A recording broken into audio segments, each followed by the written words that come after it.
Je vais donc me situer dans la continuité de ce que Salvatore vient de présenter.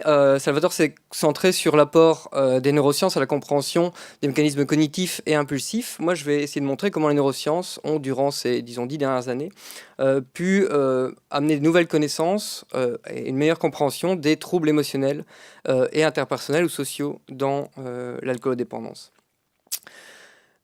Alors, je vais repartir exactement de là où Salvatore s'est arrêté, en montrant sa slide sur laquelle il termine, c'est finalement en montrant que les addictions, et spécifiquement l'alcoolodépendance, sont un déséquilibre entre deux systèmes. Un système d'impulsion, qui nous amène à faire des choses, mais qui est suractivé dans l'alcoolodépendance, et un système de contrôle, ou système frontal, qui est sous-activé dans les addictions. Si on se base là-dessus, c'est la base notamment de tout le mouvement de la remédiation cognitive. La remédiation cognitive, on en reparlera peut-être après avec Philippe, c'est un mouvement qui est évidemment louable dans les addictions, mais qui se centre souvent sur la réhabilitation de l'inhibition et ou des biais attentionnels, et donc sur des mécanismes liés à ces systèmes dual process. La conception qui en découle, si on caricature un peu, c'est quand même celle que la personne dépendante est une sorte de machine déréglée, et en particulier au niveau cérébral, c'est-à-dire qu'il y a un déséquilibre entre deux systèmes cérébraux, et la prise en charge va consister à remettre ces systèmes d'équilibre. Donc on est dans une conception assez machiniste, je caricature évidemment, mais de l'alcoolodépendance. Et ce sur quoi j'aimerais repartir, c'est l'idée qu'il y a d'autres processus qui peuvent jouer un rôle et avoir une influence clinique dans ce trouble. Si on repart de témoignages cliniques de patients, qu'on leur demande pourquoi l'addiction persiste, c'est-à-dire en d'autres termes, pourquoi vous avez rechuté après une période d'abstinence, eh bien d'évidence, certains patients vont nous dire je ne sais pas contrôler ma consommation, ou quand je vois un verre de bière, j'ai trop envie. Et là, on est dans des aspects de contrôle et d'impulsion qui ont été évoqués par Salvatore. Donc d'évidence, c'est une raison majeure de rechute, et c'est pas à nier. Mais d'autres patients vont vous dire j'ai réussi à arrêter ma consommation pendant plusieurs mois, voire plusieurs années, mais à un moment, j'ai eu une période de stress intense ou une période d'émotions négatives, de dépression, d'anxiété, et c'est à ce moment-là que j'ai rechuté. Ce que ça signifie, c'est qu'il semblait que l'équilibre entre les deux systèmes était rétabli, puisqu'ils ont maintenu une période d'abstinence sur une période relativement longue, mais que des éléments négatifs et des aspects d'émotions négatives ont conduit à cette rechute. D'autres patients vont également vous dire moi j'ai réussi à maintenir une abstinence sur une période longue, mais j'ai rechuté centralement parce que j'ai eu des conflits avec mes proches, avec ma famille ou avec mes amis. Et ça souligne l'importance dans la rechute des aspects sociaux et relationnels. Alors, ce que je voudrais souligner ici, c'est comment les neurosciences vont permettre... Évidemment, j'apprends rien aux cliniciens ici. Les cliniciens travaillent quotidiennement avec des problèmes émotionnels, des problèmes relationnels ou sociaux. Ce que j'aimerais montrer dans les 20 prochaines minutes, c'est comment les neurosciences vont permettre certainement d'objectiver ou de quantifier, quand c'est nécessaire, ces déficits, de comprendre les processus sous-jacents, et sur base de la compréhension de ces processus, d'amener à des nouvelles prises en charge thérapeutiques et à un renouvellement possible de la clinique, qui sera abordé centralement par Philippe. Alors ces impressions cliniques dont je viens de vous faire part sont renforcées par des études plus expérimentales ou plus contrôlées, où ici c'est une étude par exemple où il demande aux patients quelles sont là ou les raisons principales pour lesquelles vous pensez avoir rechuté. Et bien sûr, la question du déséquilibre entre système automatique et contrôlé est important dans la rechute, c'est-à-dire que beaucoup de patients vont rapporter avoir eu une envie forte ou incontrôlable. Mais les deux raisons majeures rapportées par les patients dans cette étude et dans d'autres études d'ailleurs sont d'une part, j'ai rechuté parce que je ressentais des émotions négatives, et d'autre part, j'ai rechuté suite à un conflit avec mes proches ou avec d'autres personnes importantes pour moi. Donc, impression clinique renforcée par des mesures plus expérimentales ou plus contrôlées. Et ça a amené des chercheurs dans ces 10 ou 15 dernières années à explorer, justement, via des outils de neuropsychologie ou de neurosciences, quels étaient réellement ces déficits émotionnels ou ces déficits interpersonnels qui pouvaient être la source de la rechute, mais aussi d'une réduction de la qualité de vie chez les patients. La première caractéristique à avoir été étudiée de manière dans des recherches contrôlées, c'est le décodage émotionnel. Pour ceux qui ne savent pas ce qu'est le décodage émotionnel, c'est une capacité assez simple, mais majeure au plan social, qui est la capacité à détecter l'émotion présentée par autrui, la plupart du temps sur le visage.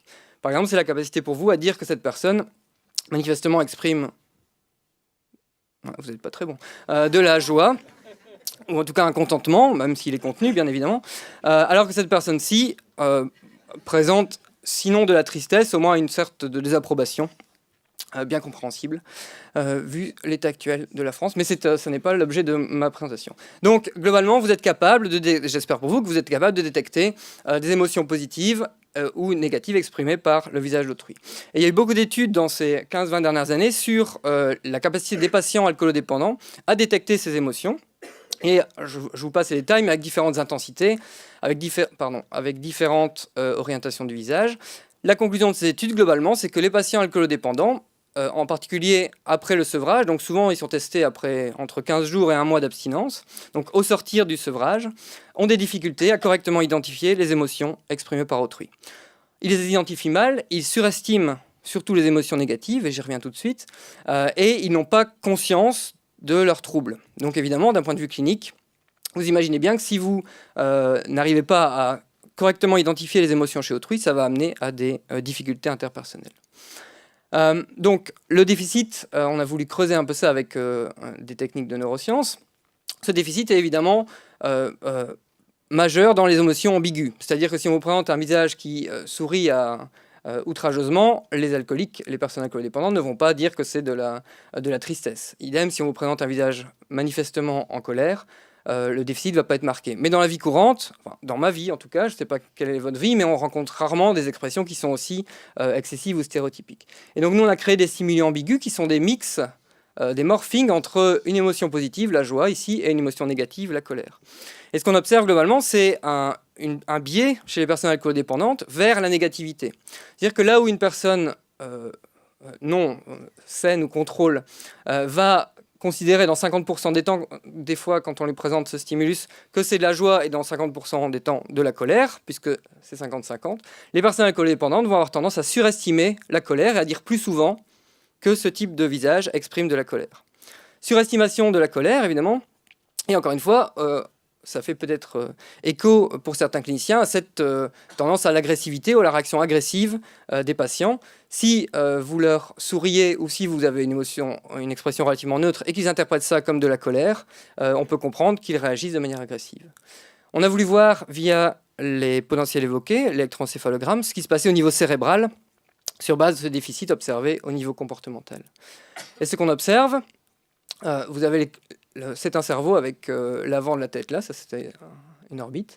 Là, à gauche sont les contrôles, à droite les patients, en haut la joie et en bas la colère. Pour la joie, on voit globalement qu'il n'y a pas de grande différence d'activation cérébrale entre patients alcoolodépendants et contrôle. Mais pour la colère, on observe deux choses majeures. D'une part, ça, ce sont l'activation du système limbique, donc du système d'identification des émotions, si on veut, ce qui vous permet de vous rendre compte que la personne exprime une émotion. Et on voit que l'activité est plus élevée, plus claire ici, chez les patients alcoolodépendants que chez les patients contrôle. Donc ils ressentent plus, quand ils sont confrontés à la colère, à un visage de colère, ils ont une plus grande activation émotionnelle. Et la deuxième chose, qui est une chose importante, c'est que vous voyez ici une activation chez les sujets contrôle, une grande activation qui est une activation frontale. Comme l'a souligné Salvatore, un des objectifs majeurs de notre lobe frontal, c'est de contrôler nos comportements. Et donc l'explication qui est donnée à ça, je parle chez les sujets sains ici, c'est je vois quelqu'un qui exprime de la colère et j'ai une réaction instinctive de il exprime de la colère, moi-même je ressens une sorte de colère ou d'agressivité envers cette personne, mais notre système frontal permet de modérer cette activation, c'est-à-dire je sens que la personne exprime de la colère, mais je ne vais pas réagir agressivement, puisque finalement, ça n'est qu'un visage sur un ordinateur, en l'occurrence. Donc, je ressens l'émotion, mais je arrive à la contrôler, et via une activation frontale. Et vous voyez venir, chez les patients alcoolodépendants, vous voyez comme moi qu'il n'y a pas d'activation, ou une activation très réduite au niveau frontal. Donc, globalement, ce que les neurosciences apportent ici, c'est de se dire que la difficulté à identifier, traiter et réagir correctement aux émotions chez autrui, chez les patients alcoolodépendants, elle est liée à un déséquilibre qui fait écho au déséquilibre présenté par Salvatore, c'est-à-dire on a une suractivation émotionnelle, là encore une tendance à surestimer l'émotion négative exprimée par autrui, et on a une capacité réduite à contrôler cette activation et à ne pas réagir soi-même de manière émotionnelle. Et donc évidemment, plus globalement, si on se replace d'un point de vue clinique, on peut faire l'hypothèse étayées par des études d'un cercle vicieux. Encore une fois, vous avez une perception émotionnelle altérée, eh bien on peut postuler que ça amène à des problèmes interpersonnels. Encore une fois, une personne vous sourit et vous pensez qu'elle a une expression de mépris ou de colère, eh bien on peut imaginer que ça va nuire à vos relations et à la réaction que vous allez avoir.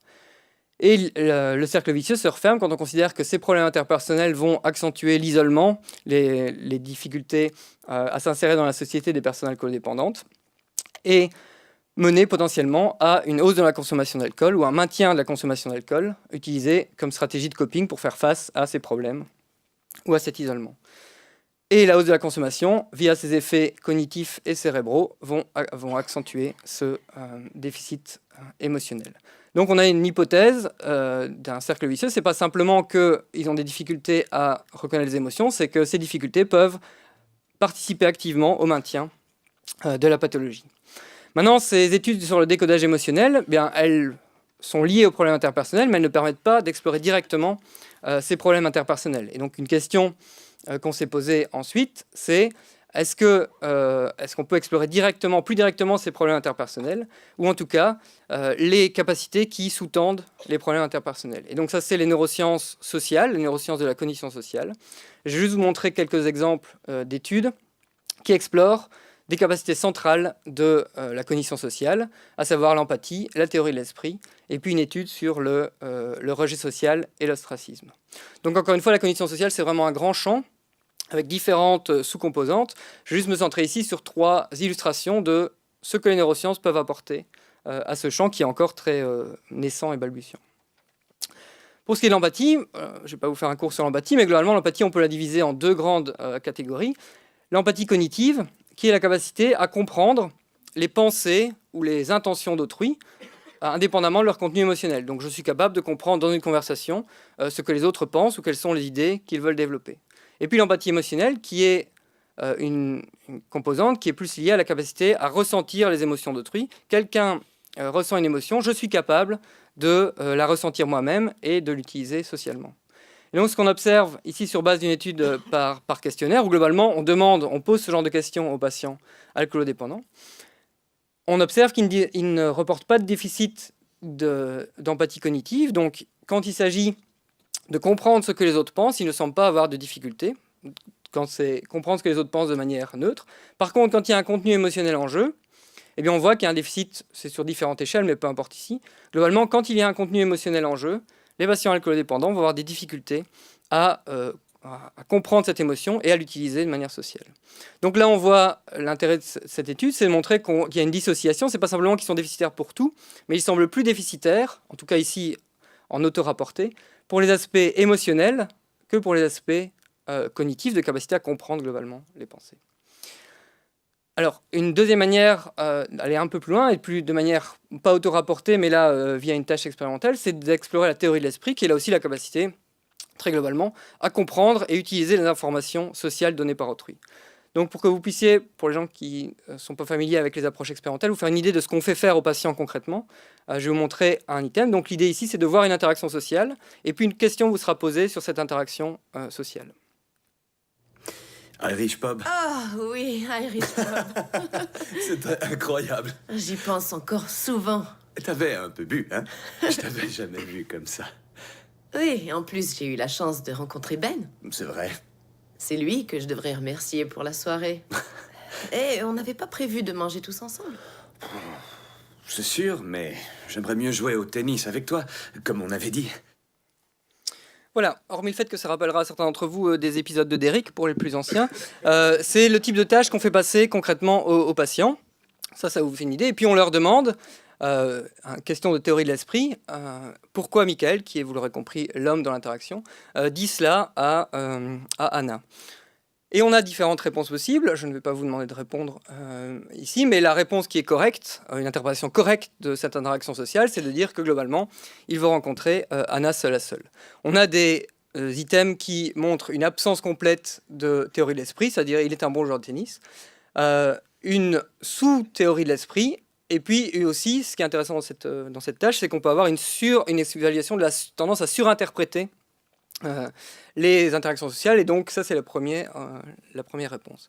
Donc globalement, voilà le type de tâches qu'on fait passer, et ce qu'on observe chez les patients alcoolodépendants, en cohérence avec ce qui avait été observé d'un point de vue auto-rapporté, c'est que globalement ils ont un déficit de théorie de l'esprit.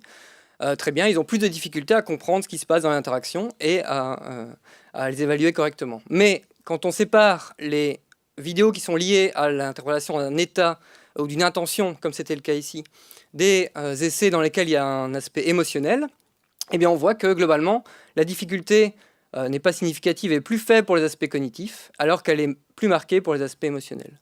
On est donc toujours dans la même idée qu'il y a des déficits généraux dans l'alcoolodépendance, mais que quand des émotions, l'interprétation d'émotions est en jeu, ces déficits sont beaucoup plus marqués.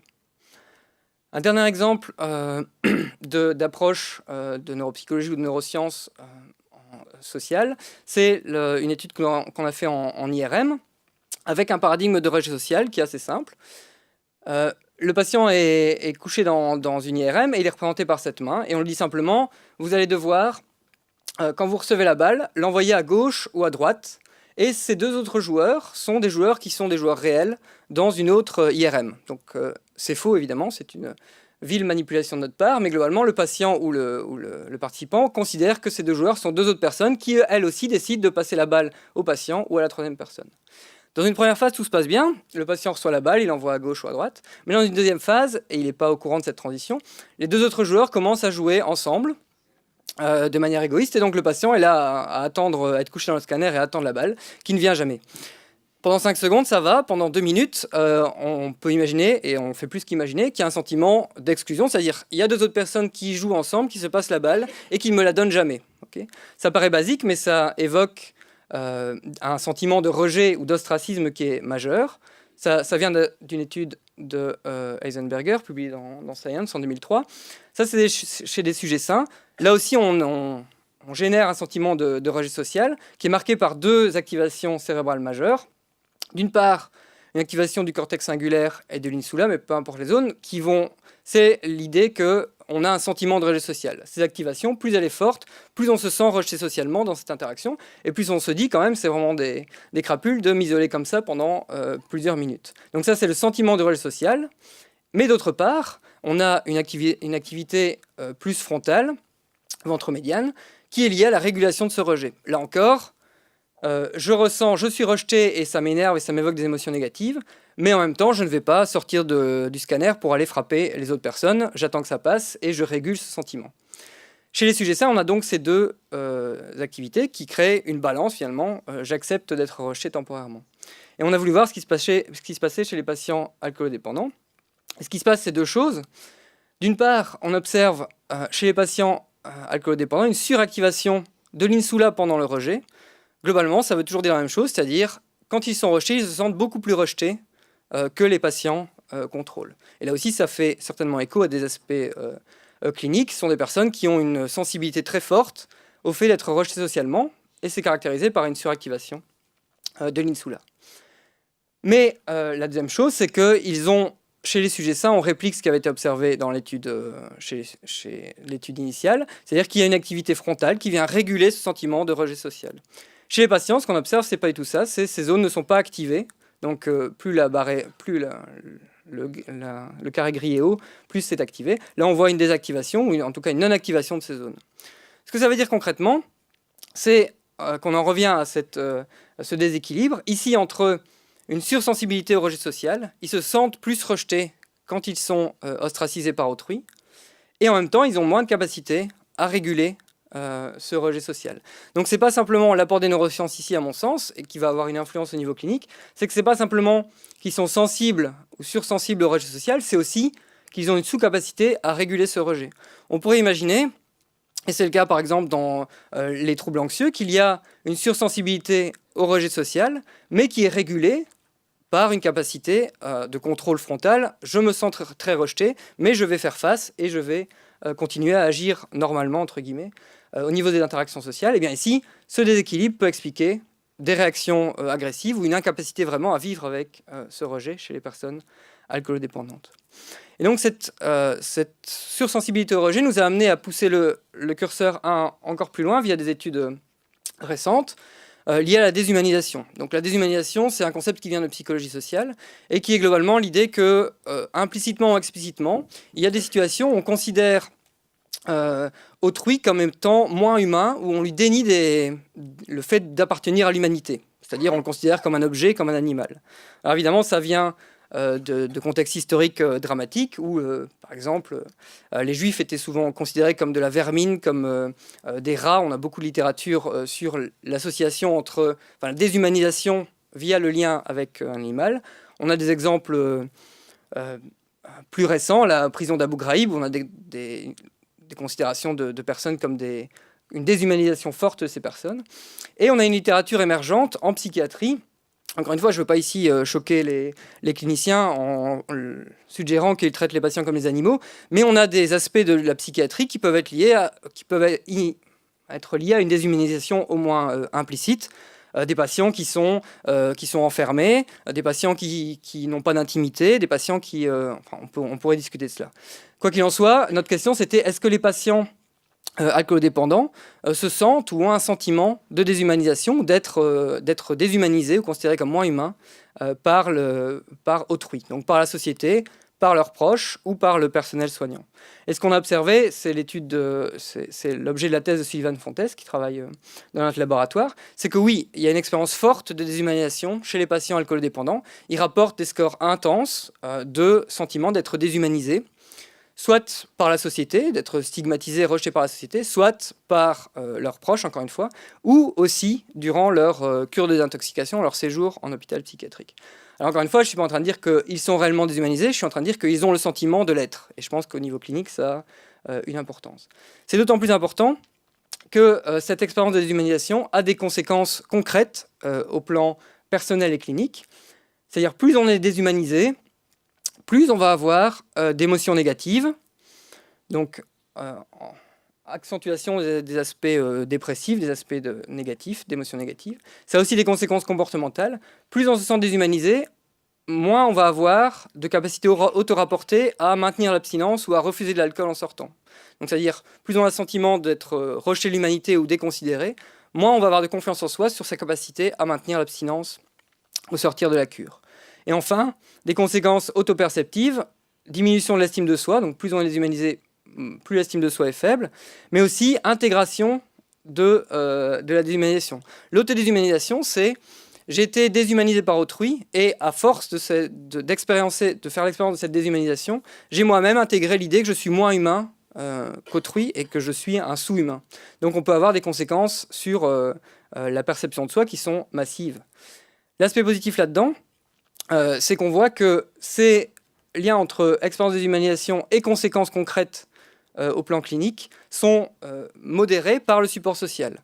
Pour une même expérience de déshumanisation, la présence d'un support social fort, qui peut être évidemment les proches, mais qui peut aussi être le personnel soignant, va réduire l'intensité des conséquences. Je vous invite à aller voir les travaux de Sullivan là-dessus, mais je voulais insister sur l'émergence de cette idée, sur le fait que oui, les patients peuvent se sentir déshumanisés, et oui, ça peut avoir une influence sur la prise en charge et sur les variables cliniques.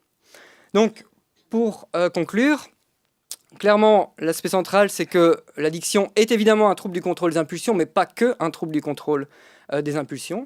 Les aspects émotionnels et interpersonnels sont massifs, et maintenant ils sont bien étayés par, au-delà évidemment des observations cliniques, par des données de la littérature scientifique. Les neurosciences permettent de mieux comprendre ces altérations, mais aussi de proposer des traitements, et j'y viens tout de suite. Alors, la question c'est est-ce que c'est un nouveau paradigme ? Je ne suis pas encore sûr d'avoir complètement compris la notion de paradigme, mais en tout cas, ça permet d'ouvrir à des nouvelles formes de thérapie. Vous avez certainement déjà entendu parler de la remédiation cognitive. Encore une fois, comme je le disais, elle est centrée sur des aspects très cognitifs classiques, inhibition biattentionnelle. On a maintenant des outils de remédiation qui vont permettre, par exemple, de réentraîner le décodage émotionnel. Donc on peut, via des outils informatisés, en autopassation, faire progresser les patients dans leur capacité à décoder les émotions, donc réhabiliter le décodage émotionnel. De même, on a, et ça nous vient massivement du champ de la schizophrénie, des outils de réentraînement de la cognition sociale, des outils en réalité virtuelle ou informatisés, qui permettent progressivement aux patients de mieux comprendre, de travailler les aspects de cognition sociale. Donc on a des déficits qui sont massifs. Il est probablement temps maintenant, dans les contextes cliniques, d'introduire ce type d'outils, en plus de la prise en charge clinique classique, pour venir contrer et travailler spécifiquement sur ces déficits. Mais plus globalement, parce que on sait que dans tous les centres, dans tous les contextes de travail, on ne peut pas engager 4 neuropsy pour faire ce genre de choses. Ce que je veux dire en conclusion, c'est qu'on pourrait imaginer adapter les pratiques et en particulier réfléchir à cette notion de déshumanisation, ou en tout cas à ce sentiment que chez les patients, ils se sentent traités comme moins humains qu'il faudrait. Et donc, dans la pratique clinique quotidienne, peut-être on peut réfléchir et débattre à changer ces pratiques, ou en tout cas mettre en place des outils qui permettent de réhumaniser, d'accentuer l'humanisation du patient. Soit des aspects globaux organisationnels, soit des aspects spécifiques d'interaction sociale, comment j'interagis avec les patients, et dans quelles circonstances je peux conduire à l'émergence d'un sentiment de déshumanisation. Et donc pour conclure, si Monsieur le Président me laisse encore 2 minutes, vous êtes bien aimable, pour conclure et pour aller vers quelque chose de plus général sur les 2 premières présentations, la conception classique, c'est que le patient, en tout cas implicite ou explicite, c'est que le patient est responsable de son trouble ou au moins du changement. Et c'est marqué notamment par l'entretien motivationnel. On a eu toute une séance hier sur la motivation du patient. Alors on peut discuter parce qu'en fait, si on regarde les approches, les données de la littérature, la motivation ne prédit en rien la rechute et l'évolution du traitement, donc ça met quand même en doute. Mais globalement, il me semble que chez beaucoup de cliniciens et de chercheurs, notamment ceux qui appliquent l'entretien motivationnel, la motivation doit venir du patient et c'est au patient à développer cette motivation qui est un préambule au traitement et un facteur majeur de sa réussite. Mais si on additionne tout ce qu'on vient de présenter ici, c'est-à-dire ce sont des patients qui ont un trouble massif de fonction exécutive et d'inhibition, des biais attentionnels constants et un craving fort envers l'alcool, des troubles de reconnaissance émotionnelle, des troubles interpersonnels et un sentiment de rejet social accru, et un sentiment marqué d'être rejeté ou d'être déshumanisé. On peut encore ajouter ça, ce sont des patients qui ont une médication qui a une influence sur leur capacité, qui ont souvent des troubles du sommeil, qui sont dans une période difficile de leur vie. On peut finalement se demander qu'est-ce qui reste quand on a enlevé tous les facteurs cérébraux et cognitifs, qu'est-ce qui reste de la responsabilité du patient dans la prise en charge de son traitement, en tout cas au départ. Et donc peut-être s'il y a un changement ce serait très prétentieux de dire paradigme, mais en tout cas, on pourrait réfléchir au passage d'un trouble de la motivation et volonté, c'est-à-dire le patient a les capacités pour développer sa motivation, il devrait être plus motivé, ou on devrait l'amener à être plus motivé, à l'idée que, en tout cas au départ, et chez les patients qui ont les troubles les plus marqués, ils sont dans une situation où ils sont incapables, cognitivement, cérébralement, de développer une motivation et une volonté. Et donc la première étape, c'est de leur redonner à nouveau cette capacité à changer. Si on prend... personne ou peu de gens viendraient à dire que la prise en charge des patients Alzheimer, par exemple, doit se faire via un entretien motivationnel pour que quand même ils essayent d'améliorer leur mémoire parce qu'ils ne font pas beaucoup d'efforts. Ça fait rire, mais si on parle des patients Korsakoff, par exemple, qui est finalement une aggravation, un syndrome démentiel lié à l'alcoolodépendance, personne ne va non plus dire que les patients Korsakoff devraient, encore une fois, avoir de l'entretien émotionnel. Faites un effort quand même pour retenir cette liste de mots. C'est ridicule, mais chez les patients alcoolodépendants, on pourrait se mettre dans l'esprit, avec toute cette littérature, que ce sont des patients qui sont cérébro-lésés finalement, ou qui ont un déficit cérébral majeur, potentiellement récupérable, mais que la prise en charge au départ devrait plus se centrer sur la réhabilitation via des outils spécifiques ou généraux de la capacité à changer, avant de parler de motivation et de volonté. Et j'en ai terminé, et je vous remercie.